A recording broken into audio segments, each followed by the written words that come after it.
Selamat pagi semuanya. Bagaimana kabar kalian hari ini? Pak Budi berharap tentu dalam keadaan baik dan sehat semuanya. Oke, kita akan melanjutkan materi kita yang berikutnya. Kita akan belajar materi pola bilangan, barisan aritmetika dan barisan geometri. Silahkan didengarkan video yang akan diberikan, kemudian nanti pelajari. Sekalian nanti ada lembar kerja siswanya.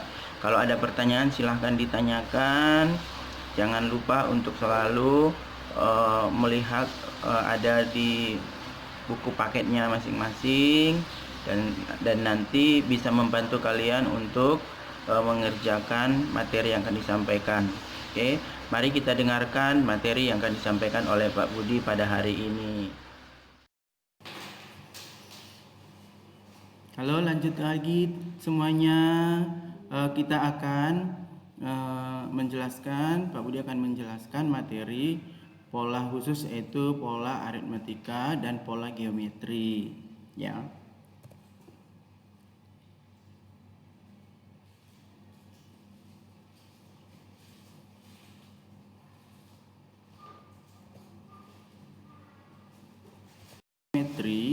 Pola aritmetika dalam tujuan pembelajaran pada saat ini, pertama itu menyelesaikan pemecahan masalah barisan aritmetika dan menentukan deret aritmetika. Yang kedua, menyelesaikan pemecahan masalah barisan geometri dan menentukan deret geometri.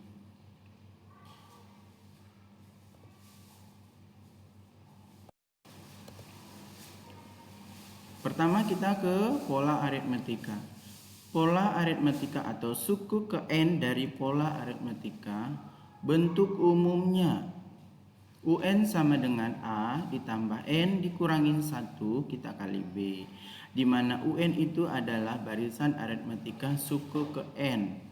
A itu adalah suku pertama atau baris pertama dari pola bilangannya, sedangkan B adalah selisih dari suku kedua dikurangi suku pertama atau suku ketiga dikurangi suku kedua dan selanjutnya, di mana selisihnya itu adalah sama. N itu adalah suku ke N-nya. Untuk deret aritmetika, bentuk umumnya adalah Sn sama dengan 1/2 dikali N, buka kurung, 2 kita kali dengan A, ditambah N kita kurang 1, kemudian kita kali B. Contohnya, diketahui suatu gedung pertunjukan memiliki 30 baris kursi, jadi ada 30 baris. Baris yang depan atau baris yang pertama itu 20 kursi. Sedangkan baris yang kedua 24 kursi, sedangkan baris yang ketiga 28 kursi. Begitu seterusnya sehingga 4 kursi lebihnya dari baris yang ada di depannya. Tentukanlah A banyak kursi pada baris belakang, berarti pada baris yang ke-30.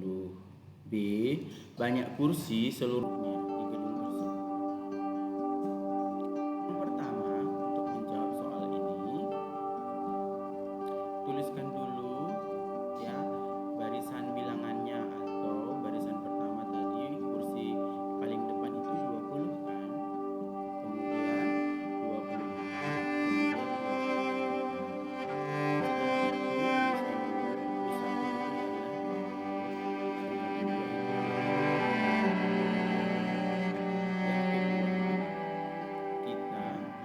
Tentukan nilai B atau selisihnya. Nilai B atau selisihnya itu 24 kita kurangin 20. Suku kedua kita kurangin suku yang pertama. Kemudian suku yang ketiga juga boleh 28 dikurangi 24 4. Di mana sama pertambahannya. Ya, sama pertambahannya sehingga substitusikan tadi nilai A-nya. Kemudian nilai beda atau selisihnya 4, sedangkan N-nya itu 30 karena ada 30 baris ya. langsung saja sehingga akan diperoleh seperti ini.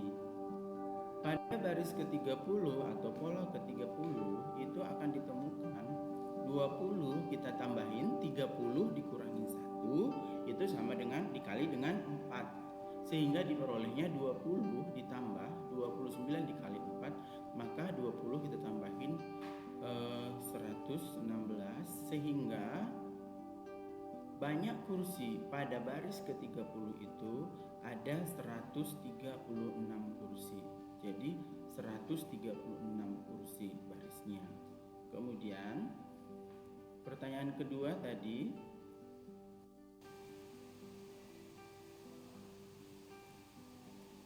pertanyaan kedua adalah banyak kursi pada dalam gedung tersebut. Banyak kursi itu sama dengan deret aritmatika. Oke. Kemudian Sn sama dengan 1/2 dikali N. Nah, itu rumusnya dikali 2 kali A ditambah N kurang 1 dikali dengan B. Substitusikan 30 setengah 1/2 kali 30 dikali 2 kali 20 ditambah 30 kurang 1 dikali 4, maka akan ketemu hasilnya menjadi 2340.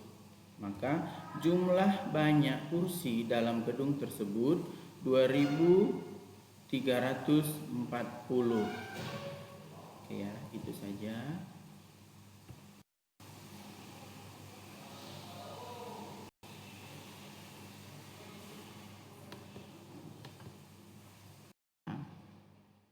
Di sini ada pola barisan geometri dan deret geometri. Kalau sebelumnya kita sudah masuk ke aritmatika, sekarang geometri. Yang geometri itu sebenarnya bagaimana sih? Nah, kalau misalnya kita perhatikan di sini, secara umum bentuknya secara umum bahwasanya barisan geometri itu adalah UN sama dengan A dikali L dipangkat N-nya dikurang 1. UN ini adalah barisan geometrinya ya. Misalnya N-nya berapa? Berarti barisannya kelima. Contoh ya, yang A ini suku pertamanya. Oke, sedangkan R-nya itu adalah rasio atau perbandingan.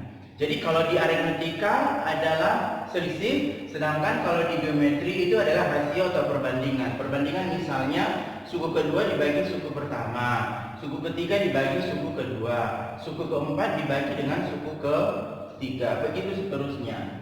Sedangkan N di sini adalah suku ke N-nya, ya, urutan keberapa gitu. Sedangkan deret itu ini bentuk umumnya. Deret atau jumlah pola barisan geometri ada dua. Jika rasionya lebih besar dari 1, maka ya Sn-nya di sini sama dengan A dalam kurung R pangkat N kurang 1 dibagi R-nya itu dikurangi 1 kalau R-nya lebih besar dari 1. Kalau R-nya lebih kecil dari 1, maka Sn-nya itu sama dengan A buka kurung 1 kita kurangin dengan R pangkat N tutup kurung dibagi R kurang 1. Gitu ya. Nanti bisa dipahami, lihat di bukunya. Baik, kita masuk ke sini. Contohnya, diketahui pola geometri ada 3, 6, 12, 24. Tentukan 3 bilangan berikutnya. Berarti tentukan 3 bilangan setelah 24 ada 3. Kemudian jumlah atau deret 10 suku pertama. Jadi 10 suku pertamanya itu dijumlahkan, jumlahnya berapa? Ada rumusnya, nanti menggunakan yang ini. Cara menjawab, perhatikan. Ini hal yang penting buat kelas 8 nih. Cara pertama tuliskan dulu. Dituliskan dulu bilangannya. Yang ditanya ada 4 tadi kan, 3 ya. Nah, begini. Kemudian tuliskan dulu di sininya. Ini urutan pertama, barisan pertama, barisan kedua, barisan ketiga, barisan keempat. Yang ditanya adalah U5, U6, U7.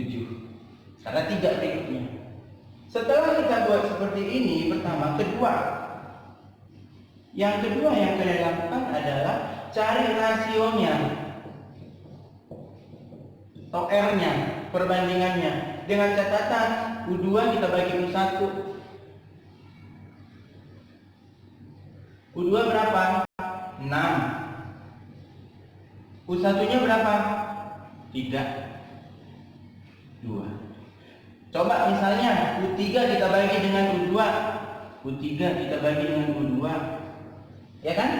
Maka nanti 12 dibagi 6, 2. Coba yang U4 kita bagi U3. 24 dibagi 12 sama dengan 2. Jadi sama. Rasionya 2, perbandingannya 2. Setelah itu, sudah ketemu ini, langsung substitusikan ke persamaan ini. U yang ditanya adalah U yang ke-5. Kita tulis aja. U yang ke-5 berarti masukkan aja A, suku pertamanya. Ini suku pertama A ya. Suku pertama. Tuliskan. Tulis dulu rumusnya. A dikali R pangkat N kurang 1. A-nya berapa? Masukkan dulu. 3. Rasionya berapa? 2. Masukkan 2. N-nya berapa? N-nya ini 7 kan? 5 kan? N-nya di sini ya. 5. Tuliskan 5 dikurangi 1. Maka ini 3 dikali 2. 5 dikurangi 1. 4. Berarti 2 pangkat 4 berapa? 3 dikali 2 pangkat 4 itu 4 kali 4 berarti 16. Sisanya adalah 48. U5. Sekarang masuk ke U6. Tinggal masukkan aja. A-nya 3, masukkan R-nya 2. N-nya di sini ganti jadi 6. Dikurangi 1. Maka nanti ketemu 3 kita kali 2, 6 dikurangi 1. Nah, berarti 3 dikali 2 pangkat. Ini suku pertamanya. Oke, 3 bentar ya. 3 ini 2 pangkat 5 berarti 16 tadi dikali 2, 32. Tinggal dikali 3 dikali 32, 96. Sekarang masuk ke U ke-7. U ke-7 itu gimana caranya? Sama saja. Ya, A, R, N kurang 1. A-nya berapa? 3. R-nya berapa? 2. N-nya berapa? 7 N-nya. Gitu. 3 dikali 7 dikurangi 1, 6. Tadi kan 2 pangkat 5 kan 32. Berarti kalau pangkat 6 tinggal dikali 2. 32 pangkat dikali 2, 64. Berarti di sini 3 dikali 64. Ketemunya adalah 192. Sehingga dapatlah dia U6 sama dengan U5 sama dengan 48. U6 sama dengan 96. U7 sama dengan 192. Oke, itu untuk untuk barisannya. Sekarang masuk ke deretnya yang bagian B yang ditanya.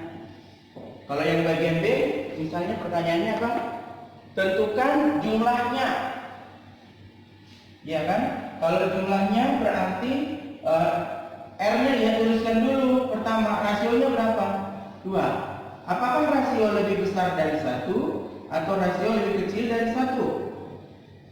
Itu harus diingat dulu. Kalau lebih besar dari 1 berarti kita pakai yang mana?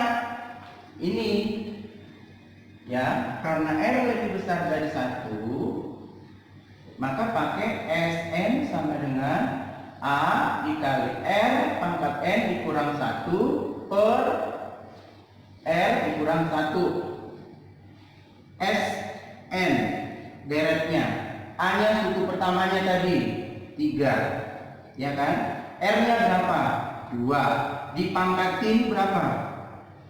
10 suku pertama. 10 suku pertama. Berarti di sini N-nya 10 dikurangi 1. Ini kita bagi sama dengan 2 dikurang 1. Oke. 2 pangkat 10 Berapa itu 2 pangkat 10? 3 dikali ini 1024 dikurang 1 dibagi 1. Ini ketemu jadinya 1024 dikurangi 1 berarti 3 dikali 1023. Ya, ketemunya sama dengan 960, ya kan? Maka banyaknya adalah jumlah suku pertamanya adalah 369 deretnya. Oke, kalau ada pertanyaan silahkan ditanyakan. Kalau ada yang mau dikomentari silahkan tanyakan, kasih di kolom komentar. Itu yang bisa Pak Budi jelaskan untuk deret, mau deret aritmetika maupun deret geometri. Oke, selamat pagi. Oke, bagaimana video pembelajaran yang sudah disampaikan? Ya, kalau ada pertanyaan-pertanyaan atau kurang paham dan kurang jelas, silahkan ditanyakan lewat WA boleh, ataupun lewat forum yang ada di Google Classroom-nya masing-masing. Oke, semoga bermanfaat. Mari kita terus belajar, mari kita terus untuk selalu memberi yang terbaik untuk diri kita, untuk orang lain, dan untuk siapapun yang ada di sekitar kita. Semoga apa yang kita pelajari ini bermanfaat. Oke, terima kasih.